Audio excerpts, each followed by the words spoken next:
What's up, everybody? Let's see here. What's up? What's up? What's up? Yes, my mic is working this time. One day I'm gonna figure this thing out, but I think I figured it out this time. Yeah, my mic appears to be working. So good to see you. Good to see you. I have got my coffee. I hope you got yours. I hope it's decaf because it's late on the East Coast. And this is Coffee with the Cowbell.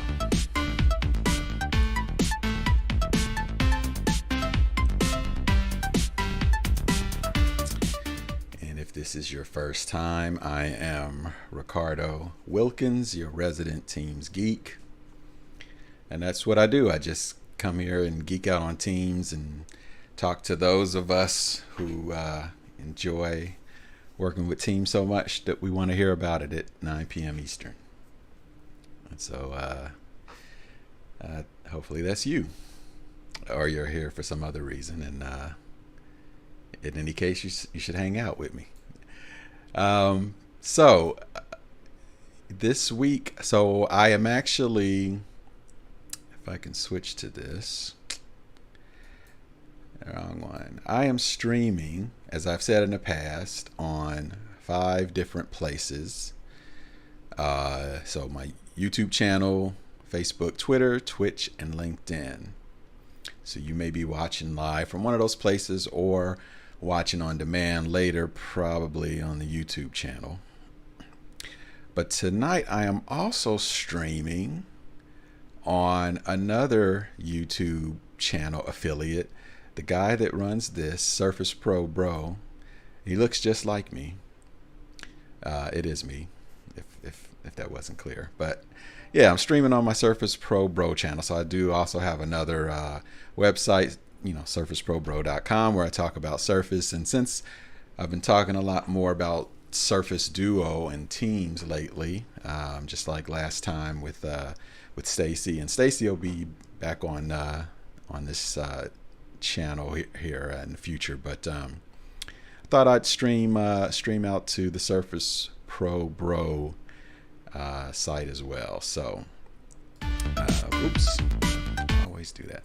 So yeah, so we're at 6. We're streaming at 6 locations this time. So you got plenty of ways to connect with me here tonight.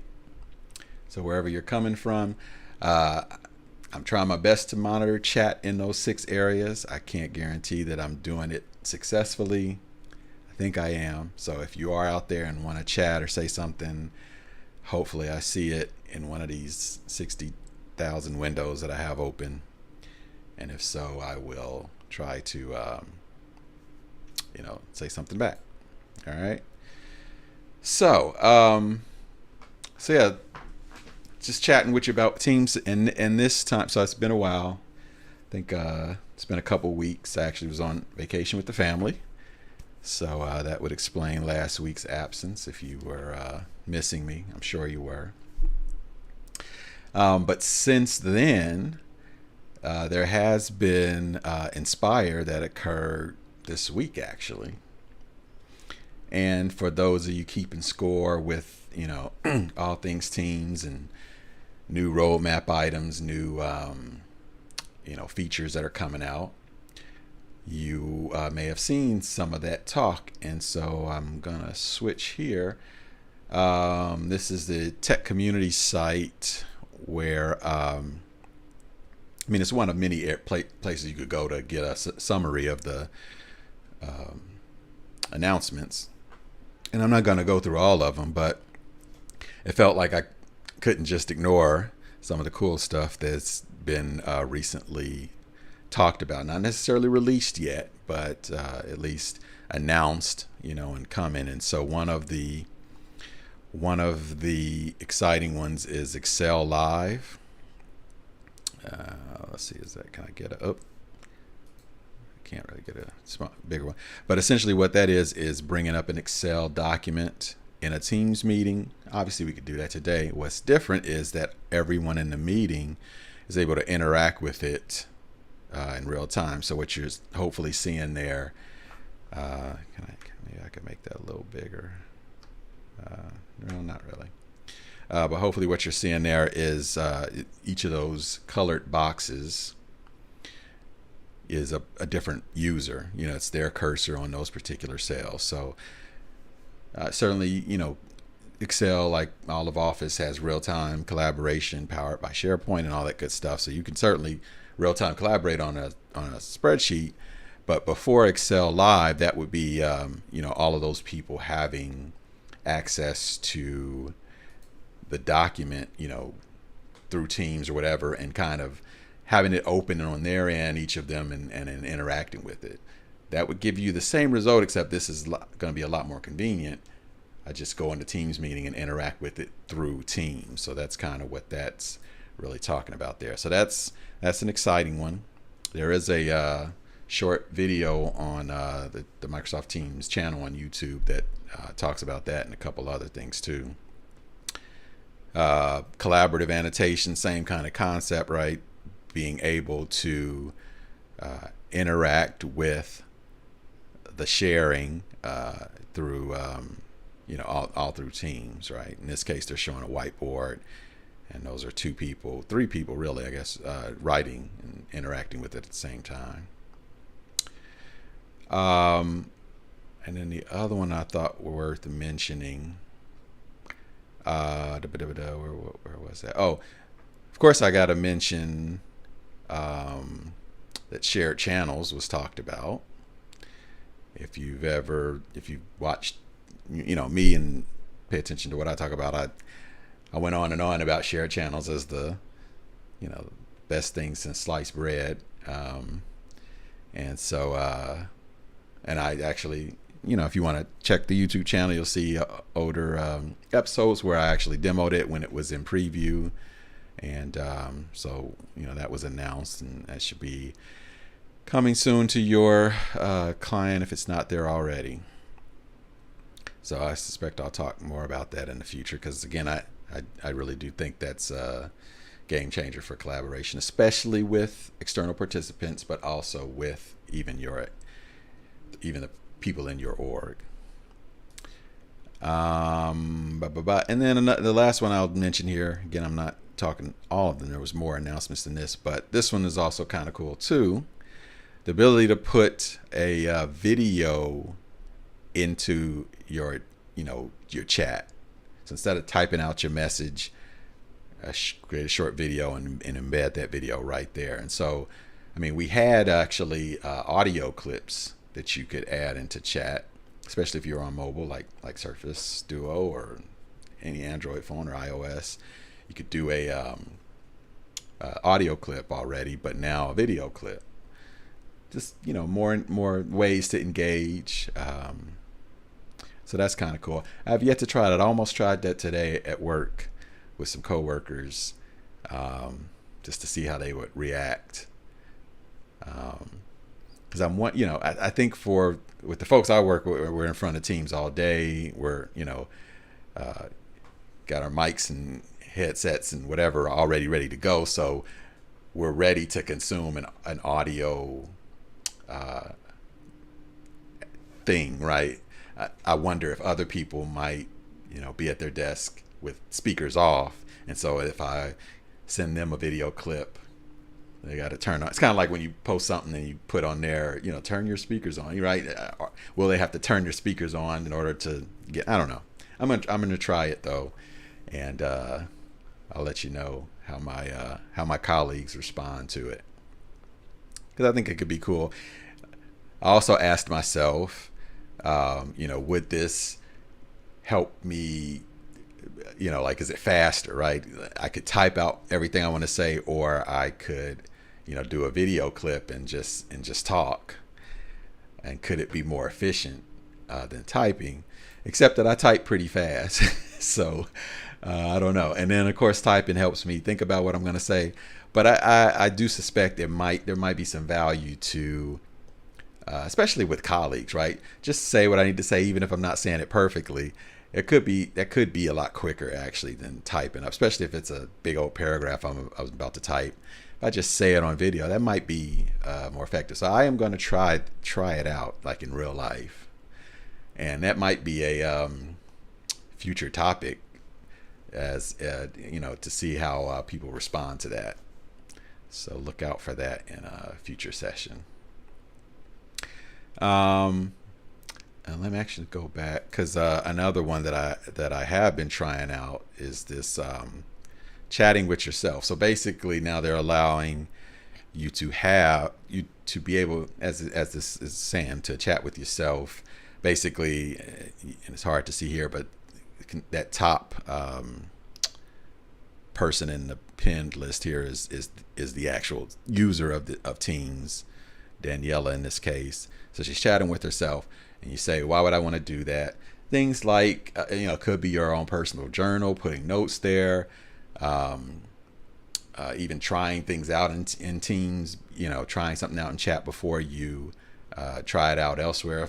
Like for instance, this video chat, right? I can send a video chat to myself to see what is this going to look like, and then go over to, you know, and use it somewhere else. So I have been using that. I have myself pinned at the top of my Teams interface, and it's been useful. It's especially been useful for trying out Loop a little more. Loop, if you may remember, is like an interactive real time like live interactive component. I have been using the chat with myself feature to start my loop there, and then once I feel like I've got enough going, then I share that loop elsewhere, if that makes sense. And in fact, I wonder if I can show that actually. So let me switch. Let me go here. I haven't checked to see if my demo tenant here actually has the chat with yourself yet. So let's find out together. So I'm going to hit chat, and I'm going to type my name in. And yes, that's me. There you go. Oops, now where'd it go? Where did it go? Where did it go? Okay. Let's see what's going on here. When, you know, this thing will work. My demo environment will work perfectly when nobody's watching. And then when you're trying to demo something, yeah, what is going on here? It was just fine a second ago. I'm going to do this and quit, and then I'm gonna come back in.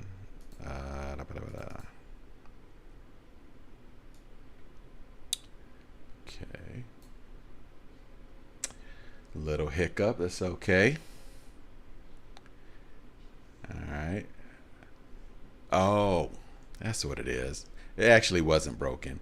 I am my Zoom level, it was 145, and Teams was doing what it was supposed to, which is get rid of those and make them you know, fly out on demand, and I just didn't realize that. So there's a little tip for you. I actually meant to do that to show you a tip, a best practice, right? So yeah, why would I zoom in like this? Well, you know, to see the chat better. In my case, I use Teams in a secondary monitor actually up there, and so I actually do need the text to be a little bigger, so I don't have to strain to see it. So that's why I would do that, and then so this helps from a real estate perspective to get rid of those things unless I need them. So yes, Teams is doing exactly what it was supposed to. All right, but let me take that away for a second because it's throwing me off. Let's see. Go take my zoom down to that. All right, and then let's try chatting with myself again. So that's Ricardo, and that's me. All right, and now this part may not be by design. It keeps giving up on me. It starts and then it goes away. I don't know what's up with that. Try one more time because I am stubborn. You can see it try. So something's up there. It was telling me this is your space to, do what you need to do. What if let's try to,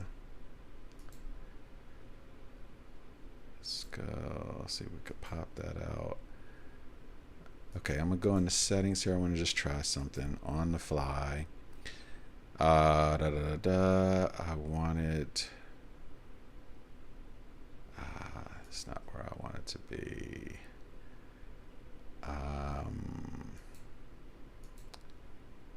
All right, I can't do it on the fly. There's this setting that I couldn't remember. I can't remember how to get to it. So we're gonna skip that part. But so it looks like it might be there. Maybe I need to update my client. I'm not sure. But again, chatting with yourself. I think the whole point of why I was going there though was to just show the loop component, which you see down here, the little loop symbol. And I've shown this in the past, but you get one started. Let's say I just want to start with a paragraph. And that's what I would do, is get it started, and then once I've got it going, then I would share it out in another chat and kind of go from there. So that's really all of that troubleshooting, just to kind of show that. So anyway, so cool. So yeah, so those are some Inspire announcements. Like I said, you can just do a search, Microsoft Teams Inspire. You'll get plenty of articles talking about the announcements in great detail, either from Microsoft or from all the cool bloggers that are out there. So that happened this week. I felt compelled to at least mention it. Okay. And the other thing I was thinking about as well, from a best practice perspective, is related to something that I saw as I switched to my demo environment, that I was actually seeing actually in real life, right? So I'm in tons of different types of teams with different types of topics. Some are, work teams, and some are more social areas, right?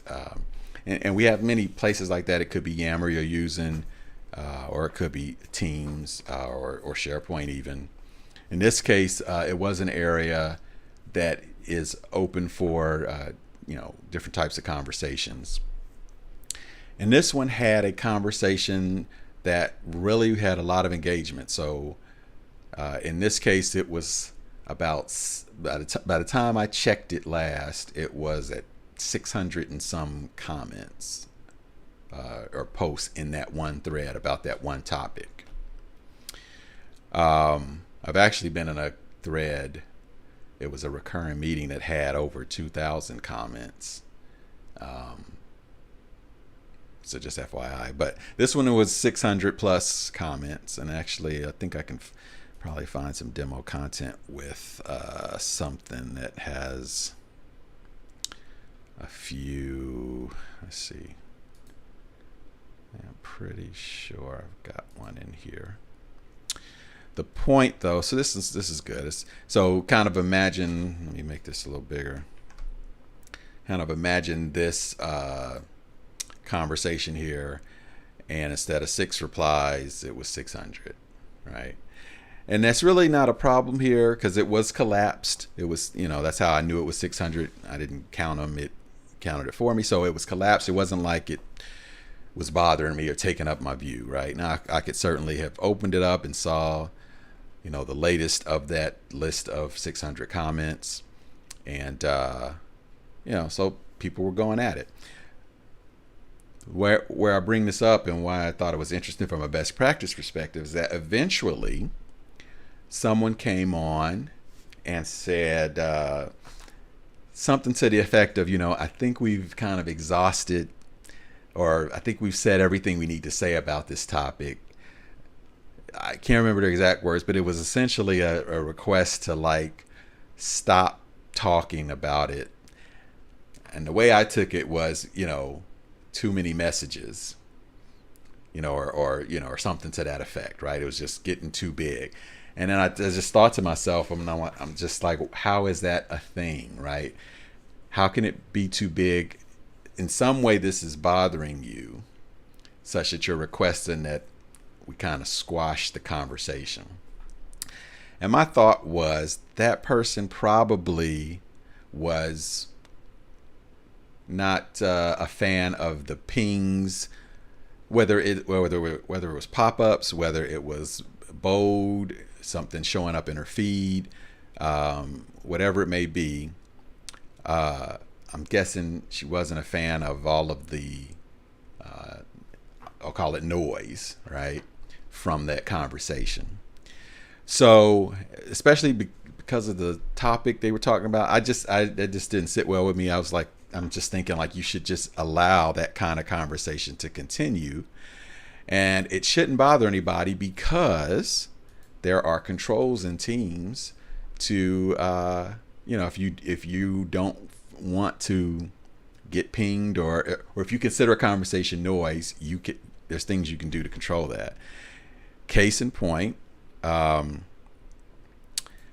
here's a conversation. Obviously, it's only got 6 replies, but if it was getting out of hand, you can see right here there is a turn off notifications.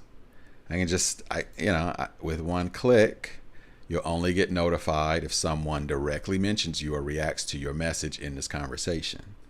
In other words, the 600 messages can continue to go on, and you can, easily ignore it, but also with the confidence of knowing you're not going to miss out on something, because if somebody in that long thread happened to call you out, or wanted your input or wanted to say something to you, if they use the app mention as they should, you're going to get that even though you've turned off notifications. Okay. And then of course, and maybe you're turning it off for a while because you're busy, and then you can come back here and turn it back on if you want. You'll get notified for all replies in this conversation. So I just suspect that this very simple feature, very useful feature, just was not known. Because in my mind, if we know about this feature, why would you ever make a conversation stop, right? As long as there's enough memory in the cloud to handle the messages, just let them have at it, especially, I don't know. So, I thought that was, could have been solved better just with a little, Teams training. What they could also have done, and there's channel notifications, right, where instead of getting all activity, I could come in here and say, and this is a favorite one of mine, I want all posts but not the replies. Just uncheck that. That means in that channel, I'll get the first post, which gives me a chance to get notified about it, look at it, see if it's of interest to me, but I don't get all the replies unless I want them. And so, I get to decide whether I want to go in and turn on and turn off notifications on that conversation. So that's another option that they could have done as well. Yep. So again, as from a best practice perspective, and so that may happen to you, and it doesn't have to be. This one happened to be kind of a social topic, not so much like work related. But again, in your situation, you could have a work related thread that's really getting a lot of engagement that you're not necessarily interested in, and you can use this feature. In the world of email, so you would say like, how would I control that in email? And many people may not know about this either, because certainly before there was Teams, that's the wrong thing.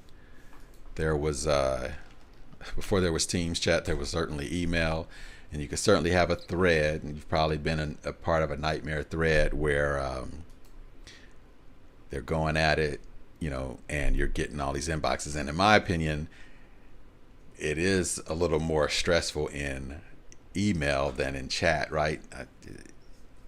chat, it's just a little, not necessarily even a pop-up, but I mean, even if something's going bold in the channel or something, why would that bother me? But in email, I get it, right? These threads going on. Now, what you've always had, if you didn't know it, is for any particular conversation, you've got ignore. I don't know if you've ever used this, but what it does essentially is deletes the conversation, and any of the following or future emails to that conversation, you never see it. Goes right to the deleted folder. And so that's a way of turning something off. And the classic example is, happy birthday, Mary, and then depending on how big your org, 50 people saying, yay, happy birthday, Mary, all that good stuff. Not that we're not happy for Mary, but I don't really want all those emails. The downside, unlike Teams, is, ignore is really ignore and delete. At least with Teams, it stays there, and I can see it, go back and see it at any time. To do the same with email, I'd have to go into delete it and restore it or something like that. Bring it back into the inbox. So it's a little more permanent in Outlook. But again, in case you didn't know that was there, that ignore button is there for a similar purpose as chat. So again, if nothing else, just kind of let this be a reminder of the powerful settings. And I didn't even go into the actual settings. There's more notification settings there as well, but plenty of ways for you to manage the volume in Teams, so you don't necessarily have to suffer with a lot of noise from Teams. You can tell Teams how loud or how quiet you want it to be for you. All right, so that's my quick little best practice for this episode of Coffee with the Cowbell, and hope to be back next week and every week. I'm trying to be more consistent, so feel free to join me next time for Coffee with the Cowbell.